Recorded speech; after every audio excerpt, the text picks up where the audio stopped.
কেমন ধীরে ধীরে ৩০ পারা কোরআন শরীফ কেমন নাজিল হয়।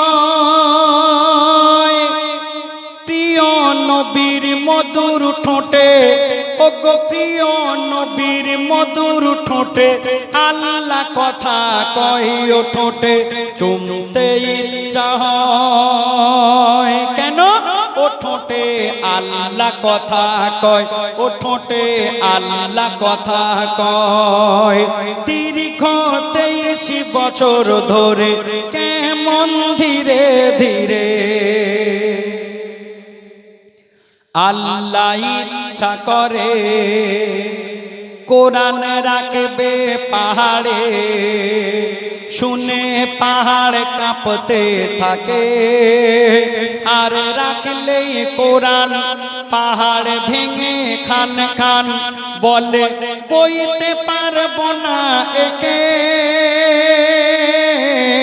আর তখন আল্লাহ গনি, ওগো আল্লাহ গনি বাঁচলো পানি, শুনে পানি উতাল পাতাল। পানিতে রাখলেই কোরআন উঠলো তুফান বলে বইতে পারবো না হলাম বেহাল। আর তখন আল্লাহ পাক ফেরেশতাদের ডেকে বলে শোনো ফেরেশতা কুল করো না ভুল, আনো আমার মাটির আদমকে। ও সব সইতে পারে, ও সব বইতে পারে, এত সবর দিয়েছি ওকে। ও আদম নয়,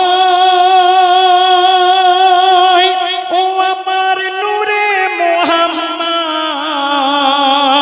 ও আদম নয়, ও আমার নূরে মুহাম্মদ।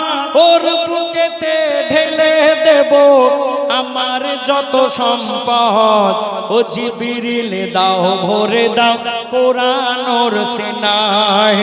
দীর্ঘ ২৩ বছর ধরে কেমন ধীরে ধীরে ৩০ পারা কোরআন শরীফ কেমন নাজিল হয়।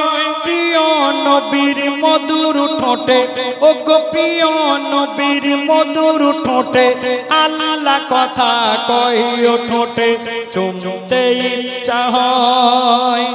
ও ঠোঁটে আল্লাহ কথা কয়, ও ঠোঁটে আল্লাহ কথা কয়, ও ঠোঁটে আল্লাহ কথা কয়।